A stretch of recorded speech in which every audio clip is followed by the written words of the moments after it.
Ibu, perkenalkan nama saya Dr. Anissa, dokter jaga di klinik ini. Baik Bu, saya akan melakukan tanya jawab kepada Ibu seputar keluhan yang Ibu rasakan. Saya harap Ibu menjawab dengan sebaik-baiknya, dengan sejujur-jujurnya. Mungkin sebentar Ibu ada beberapa pertanyaan yang bersifat rahasia atau bersifat pribadi, tapi Ibu tidak perlu khawatir karena saya akan menjaga kerahasiaannya Ibu. Ibu berhak menerima dan menolak, tapi saya sarankan Ibu untuk menerimanya supaya memudahkan saya mengetahui hal-hal apa saja yang berkaitan dengan penyakit yang Ibu rasakan. Baik Ibu, apakah Ibu bersedia? Ya. Bersedia. Kalau boleh tahu Ibu dengan Ibu siapa? Salma. Ibu Salma. Ibu Salma tinggal di mana Bu? Bailang. Tinggal di Bailang. Mohon maaf Ibu, Ibu umurnya berapa ya? 58 tahun. 58 tahun. Kalau boleh tahu Ibu bekerja sebagai apa? Rumah tangga. Ibu rumah tangga. Jadi Ibu Salma, apa keluhannya sehingga Ibu datang ke sini? Timbul bercak merah, Dok. Bercak merah ya. Bercak merahnya Ibu di sebelah mana? Kedua lengan, kedua paha dan wajah. Ibu bisa saya lihat Ibu, mohon maaf. Lengan. Mana Ibu di paha? Oh ini ya Bu. Di wajah juga ya. Ibu ini bercak merah Ibu sudah berapa lama? Sekitar 6 bulan. 6 bulan yang lalu. Awalnya Ibu bercak di bagian lengan, paha atau wajah atau bagaimana Ibu? Kedua lengan dulu, baru wajah, paha, baru wajah. Awalnya kecil-kecil, lama-lama jadi besar. Oh, lama-lama jadi besar ya. Ini Ibu hilang timbul Ibu atau Ada terus. oh ada terus selama 6 bulan? Ya. Ada terus. Apakah Ibu pernah digigit serangga Ibu? Tidak. Tidak pernah digigit serangga. Apakah Ibu ada penyakit penyerta Ibu seperti hipertensi atau diabetes? Tidak. Tidak ada ya. Apakah Ibu pernah mengalami hal ini Ibu sebelumnya? Tidak. Tidak pernah. Apakah pada bercak yang Ibu rasakan itu disertai rasa nyeri Ibu? Tidak. Tidak ada nyeri, gatal? Tidak. Ibu ada demam? Tidak ada ya. Ada riwayat keluarga Ibu yang menderita? Ya, Dok. Ada adikku. Oh adik. Ada riwayat kontak Ibu sama adik? Iya. Saya sering ngobrol dengan dia. Berarti kontak-kontak terus ya Bu. Apakah Ibu pernah berobat Ibu sebelumnya? Tidak. Tidak pernah. Baik Ibu, saya akan melakukan cek kembali. Ibu dengar ya Bu. Ibu Salma, 58 tahun, tinggal di Bailang. Sebagai ibu rumah tangga, bercak merah di wajah, lengan, dan di paha sudah 6 bulan yang lalu. Ada terus menerus ya Ibu. Kemudian tidak ada nyeri, tidak ada demam, tidak ada juga kram-kram. Ada riwayat penyakit keluarga, yaitu pada adik ya. Baru ada kontak juga dengan adik. Baik Ibu, saya sudah melakukan anamnesis kepada Ibu. Apakah masih ada Ibu perlu tambahkan? Baik Ibu, jadi menurut hasil anamnesis saya tadi, saya sudah curiga Ibu salah satu penyakit, itu penyakit kebanyakan orang bilang dia Ibu kusta, atau kami sering bilang dia penyakit lepra. Tapi ada juga penyakit-penyakit sebagai diagnosis banding Ibu, penyakit kulit lainnya yang mempunyai gejala yang sama seperti psoriasis dan tinea versicolor Ibu. Jadi untuk memastikan diagnosis dari saya ini, kita perlu melakukan pemeriksaan fisik Ibu, di mana sebentar pemeriksaan fisiknya seperti uji sensitivitas dan uji pemeriksaan saraf tepi. Mungkin sebentar Ibu, saya akan meraba dan saya akan menyuruh Ibu untuk membuka pakaiannya. Sebagian pakaiannya saya akan meraba dan menyentuh. Mungkin Ibu akan merasa tidak nyaman, tapi Ibu tidak perlu khawatir, saya akan melakukan seprofesional mungkin. Ibu tidak perlu khawatir, semua rahasia akan saya jaga ya Ibu. Ibu berhak menerima dan menolak, tapi saya sarankan Ibu untuk menerimanya Bu, supaya Ibu bisa mengetahui sebenarnya penyakit apa yang Ibu derita saat ini. Baik Ibu, apakah Ibu menerima? Ya. Ibu menerima. Baik Bu. Jadi Ibu silahkan ke ruang pemeriksaan. Saya mau cuci tangan terlebih dahulu ya Ibu. Silakan Ibu. Selanjutnya pemeriksaan fisik bercak merah pada kulit pasien. Yang pertama Di sini pasien dalam keadaan yang sudah membuka bajunya, kemudian pemeriksa berada di samping kanannya pasien dan pemeriksa sudah mencuci tangan terlebih dahulu. Nah, yang pertama kita melihat secara keseluruhan dari kondisi pasien. Apakah pasien ini sakit ringan, sedang, atau berat? Nah, kemudian kita melakukan pengukuran berat badan dan tinggi badan dari pasien dan menghitung dengan menggunakan rumus IMT. Hal ini bertujuan untuk mengetahui status gizi dari pasien, apakah pasien ini status gizinya ringan, normal, atau melebihi. Nah, selanjutnya kita melakukan pemeriksaan TTV pada pasien, yaitu yang pertama pemeriksaan tekanan darah. Nah, di sini kita melakukan pemeriksaan tekanan darah terlebih dahulu.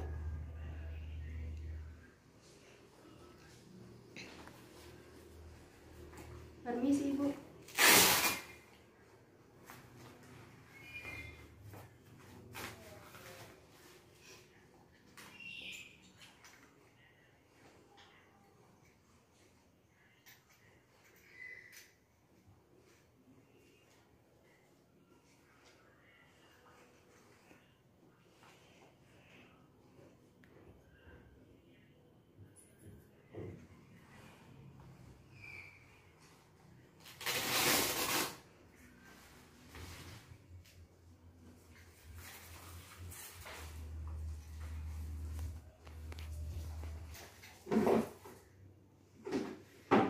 Setelah itu kita mengukur suhu dari pasien selama 5 menit dengan menggunakan termometer.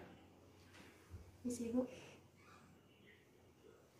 Nah, selanjutnya sembari kita melihat pernafasan dari pasien selama 1 menit, kemudian kita mengukur nadi dari pasien.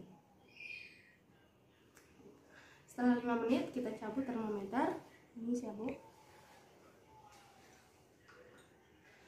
Nah, setelah itu kita melakukan pemeriksaan di bagian abdomennya pasien dan di bagian kaki. Nah, yang pertama di bagian abdomen ini saya akan melakukan inspeksi dan melihat apakah ada pembesaran organ-organ di abdomen pasien. Kemudian dengan menentukan apakah ada hepatomegali atau tidak, dan saya akan mempalpasi terlebih dahulu. Ibu, mohon maaf, bisa lakukan kakinya, Bu. Nah, di sini saya akan mempalpasi di seluruh regio dari abdomen. Nah, selanjutnya untuk mengetahui apakah ada hepatomegali atau tidak, kita tentukan kita mempalpasi di tengah antara arcus costa dan sias dextra, dan kita mempalpasi di bagian sini. Nah, setelah itu Ibu bisa luruskan kembali. Setelah itu kita melakukan auskultasi di seluruh regio perut dari abdomen.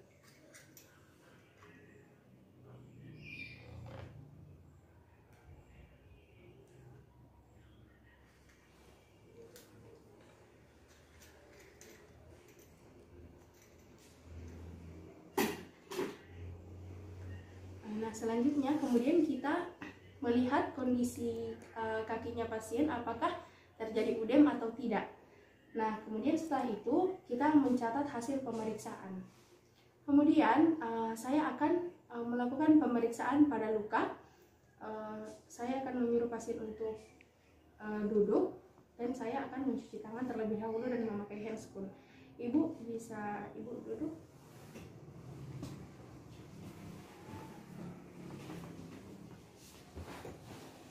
Nah, di sini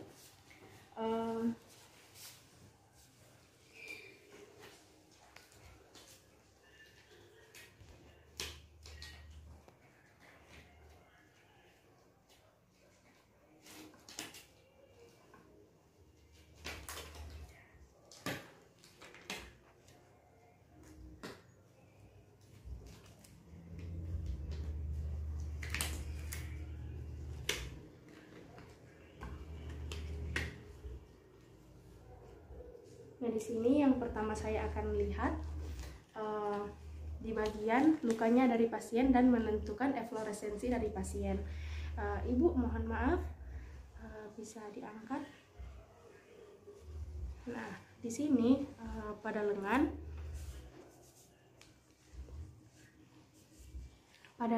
dan wajah terdapat plak eritem yang berbatas tegas dan permukaan yang kering.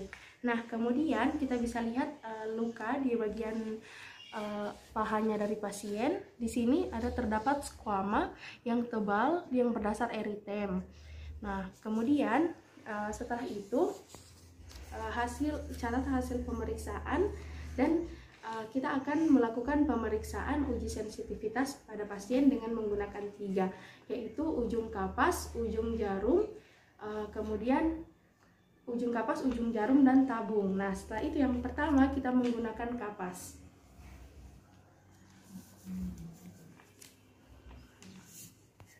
Nah, selanjutnya saya akan meletakkan kapas ini di bagian kulit yang normal dari pasien. Kemudian kita menanyakan apakah pasien ini merasakan sentuhan atau tidak. Ibu, permisi Ibu, apakah Ibu merasakan? Ya. Ibu bisa Ibu tutup mata. Ibu merasakan, Bu? Ya. Kalau di sini, Bu? Tidak. Permisi Ibu di wajah ya. Kalau di sini, Bu? Ya. Kalau di sini? Tidak. Tidak. Kemudian di bagian paha, Ibu kalau di sini? Ya. Di sini? Tidak. Nah, kemudian kita catat hasil pemeriksaannya. Di sini pasien tidak bisa merasakan sentuhan kapas pada daerah bercak merah. Kemudian selanjutnya kita menggunakan jarum, tapi kita cuma ditusuk secara ringan di bagian yang normal dan di bagian yang ada bercak. Yang pertama di bagian yang normal. Ibu, permisi Ibu, apakah Ibu merasakan? Ya. Ini? Tidak. Baik, di sini Bu. Ya. Sini Bu. Tidak. Di sini Bu. Ya. Sini. Tidak. Nah, kita dapat mengetahui bahwa uji sensitivitasnya di sini sudah berkurang pada plak dari pasien. Kemudian yang terakhir kita menggunakan pemeriksaan uji sensitivitas pada tabung. Nah, ini ada tabung yang berisi air dingin dan air panas. Kemudian kita akan menyentuhkan ke kulitnya pasien yang normal dan di bagian yang ada plaknya. Permisi Ibu, apakah Ibu merasakan? Ini apa Bu? Dingin. Ini Bu. Panas. Kemudian di daerah sini Bu. Panas. Ini. Dingin. Kemudian di daerah sini Bu. Dingin. Ini. Panas. Ini Bu. Panas. Ini. Dingin. Nah, kemudian di bagian pahanya. Ini Bu. Dingin. Ini. Panas. Ini. Panas. Ini. Dingin. Jadi kita tuliskan hasilnya di lembar pemeriksaan. Nah, setelah itu kita menguji pemeriksaan pada saraf tepi. Tapi sebelumnya di sini saya sudah mengganti handscoon saya. Yang pertama saya akan melakukan pemeriksaan pada nervus auricularis magnus dari pasien, yaitu dengan menyuruh pasien menengok ke yang berlawanan arah. Permisi Ibu, bisa menengok ke lawan arah Ibu, ke sebelah sini. Nah, dan saya melihat apakah ada pembesaran pada nervus ini atau tidak. Jika saya tidak bisa melihat ada pembesaran atau tidak, saya bisa meraba di bagian kraniolateral dan caudomedial dari lehernya pasien di dekat musculus sternocleidomastoideus. Nah, sambil kita meraba dan melihat mimiknya dari pasien. Nah, selanjutnya di bagian kiri kanan juga, di bagian sebelahnya juga kita melakukan hal yang sama dan catat hasil pemeriksaan. Nah, yang kedua, pengujian pada nervus radialis, yaitu dengan menekukkan tangannya pasien, menekukkan 60 derajat. Nah, selanjutnya saya menentukan kita meraba di bagian atas sepertiga dari lengan. Nah, setelah itu kita meraba di antara musculus triceps brachii caput longum dan lateral. Kita meraba di bagian situ apakah terjadi penebalan pada saraf radialis atau tidak. Nah, sambil kita melihat mimik dari pasien. Nah, setelah itu kita melakukan pada tangan kiri dan kanan hal yang sama. Nah, dan kita menulis hasil pemeriksaan. Nah, setelah itu pada nervus ulnaris tangan tetap diteguhkan kayak begini. Kemudian jari telunjuk dan jari tengah kita mencari sulcus nervi ulnaris di bagian sini. Nah, dan di dalamnya ada nervus ulnaris. Setelah itu kita melakukan perabaan di bagian sini dan melihat merasakan apakah ada pembesaran dari nervus ulnaris atau tidak. Nah, dan kita melihat juga mimik dari pasien. Setelah itu, setelah kita melakukan kedua tangannya, baru kita menulis di lembar pemeriksaan. Nah, setelah itu kita melakukan pemeriksaan pada nervus medianus. Kita menyuruh pasien untuk menghafalkan tangan dan kita meraba di bagian tendo palmaris longus dan tendo flexor carpi radialis longus. Nah, di sini kita meraba apakah ada pembesaran atau tidak pada nervus medianus ini dan memerhatikan juga mimiknya dari pasien dan melakukan kedua tangan dan catat hasil pemeriksaan. Setelah itu pada nervus perennius communis, yaitu yang pertama saya akan menentukan kaput dari fibula terlebih dahulu. Nah, kemudian setelah itu saya meraba nervus perennius communis yang ada di sini. Nah, dan lalu saya gelintirkan kayak begini dua-dua dan merasakan apakah ada pembesaran nervus perennius communis di bagian sini, dan saya melihat mimik dari pasien dan catat hasil pemeriksaannya. Nah, selanjutnya pada nervus tibialis posterior, yaitu di bawah dari mata kaki, kita mempalpasi di bagian sini, kita meraba apakah ada pembesaran pada nervus ini atau tidak. Nah, baru kita melihat mimiknya dari pasien. Kita lakukan kedua kakinya, setelah itu catat hasil pemeriksaan. Selanjutnya meletakkan kaki pasien di sebelah situ. Nah, selanjutnya saya menggambar peta kelainan saraf yang ada tadi yang saya sudah periksa.